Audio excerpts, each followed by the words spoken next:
We want to dream. We want to envision what it looks like when we win.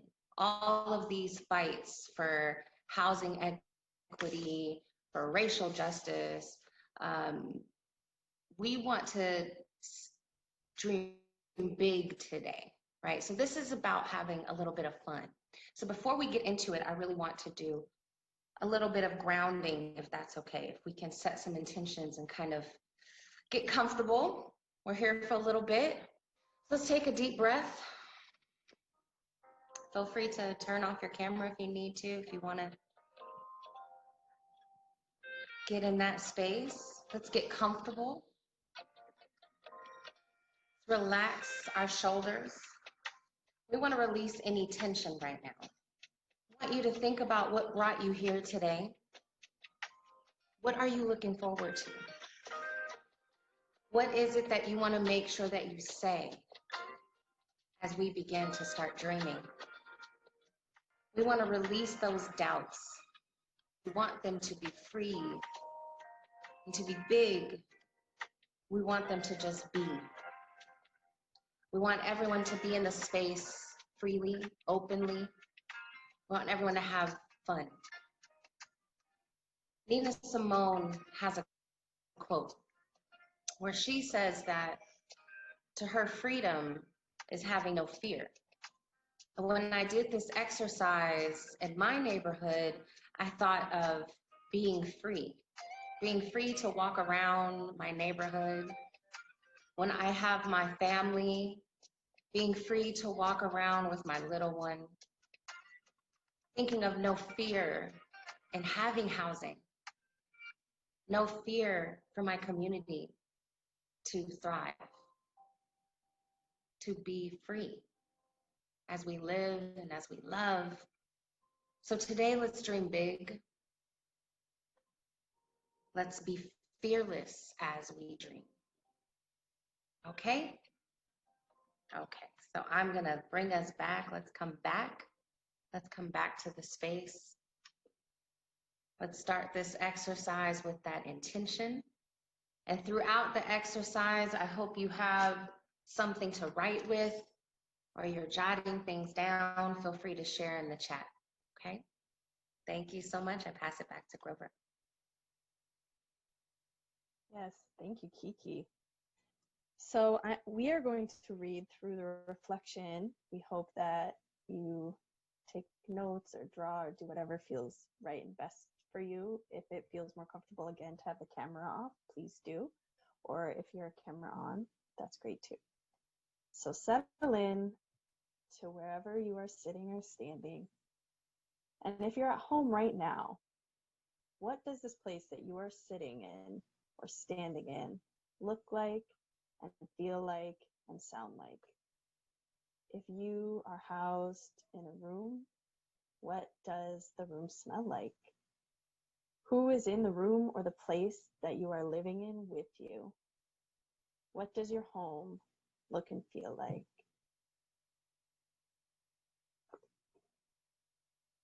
Now, taking in that sensation, imagine that you head outside your door.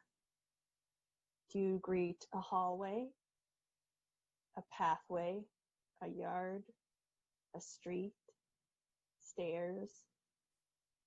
What does your block look like? What does it sound like? What does it feel like? Who is moving through and living on your block? In your neighborhood? What buildings are there? Do those buildings support your well-being? Do they connect you to other people who support your well-being? Do you feel connected to your neighbors?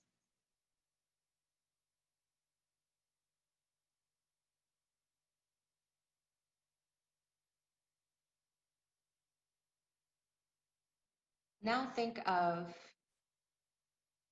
the neighborhoods and cities outside, beyond yours. Have you been there? And if so, how did you get there? How did you travel within that city? Was it by car, bike? Were you walking? Did you get there by BART or bus? Do you want to go there again? Why or why not? Did you feel welcome there? Think of a city that's outside of the Bay, maybe another county. If you're in the East Bay, think of San Francisco. How might what's happening there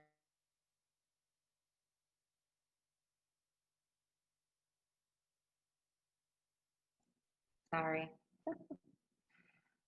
having a little technical difficulty, my apologies. But if you go to San Francisco or outside of your you affect your neighborhood. Now let's remember a time when you were hopeful. Maybe it was the birth of a little one.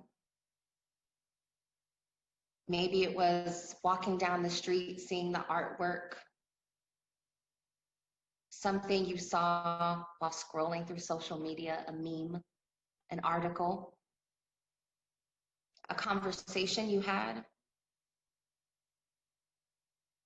Let's expand on that feeling of hope. Let's imagine that it's saturated into the universe, into our atmosphere, into the asphalt, into the trees. This feeling of hope expanded. Let's multiply it all around us. And now let's think about what happens when we won.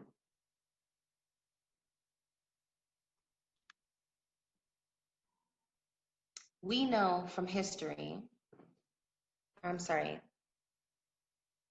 everything you fought for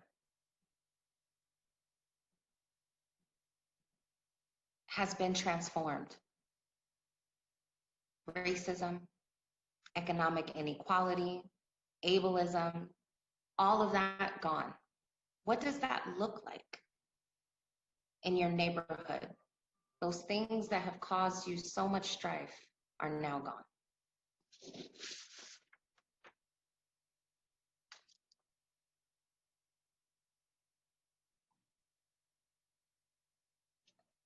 And as you are imagining this transformation, see if you can write down 2 specific worry spots in the reflection that felt what I think of as damp, things that will be transformed.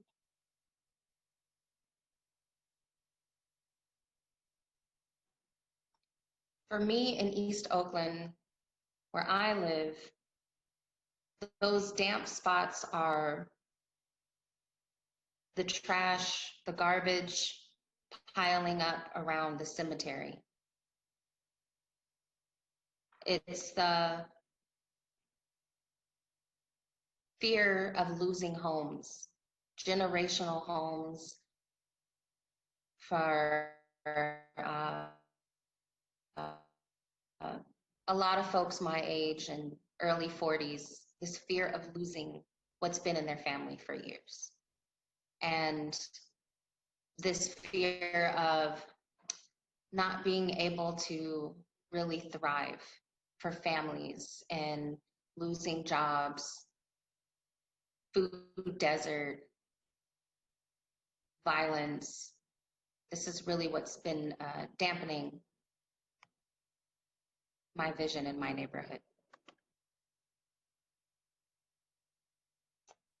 And for me, on the North Shore of Alameda, in a formerly redlined neighborhood, 2 areas that dampened my reflection were about pollution and unaffordable housing.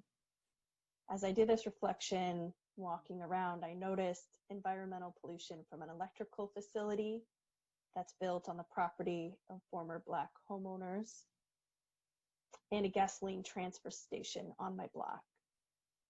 I noticed the fancy townhomes that even middle-income people and certainly low-income people can afford, newly built on my block. Townhomes built in a formerly redlined block, and townhomes that people who use wheelchairs or have mobility limitations can't live in because they're all designed multi-floor units with no elevators. So now imagine the unequal conditions that created them. All of this has ended. And now we're, say, 5 years into the future, and everything's changed. During those years of transformation, what was stopped, removed, torn down? How did we get there? Think of how the collective people power affected this change. And what must grow in the place of the things that have stopped and were literally removed? What has been expanded or created? Was there a courtyard that your community turned into a truth and reconciliation space? Did you get to say your piece, and were you heard? Did you hear about the harm that was happening and then act to help repair it? Is that space of truth and reconciliation available to return to when something comes up again? In the meantime, during the peaceful times, are young people bouncing off the structure on their skateboards with glee? Are kids and adults congregating together? Are there murals and green things growing? In this transformed future, come back to your block. Are you in the same place or have you moved on? Have you returned to a place you were longing for? Who do you see as you move through your week? Is there a place nearby where you'd go if you needed healthcare? How do you get your food? Do you have options? Could your friends and family grow food if they wanted to? Are collective community gardens common? Where do young people live when they decide that it's time to change their life? How do you get around? If someone has a good idea, what support is there to help them expand it? How do people live and receive care if they're sick? And where do you go if you just need a moment alone? Head through the door into where you're living to see your home now in the future. What might it look like? What do the walls look like if you have all the say that you want in the space that you live in? And if you share your space with others? Who's there? What does it feel like? If you hear sounds, what do they sound like? What do you smell in the transformed future? And how do you spend your time there?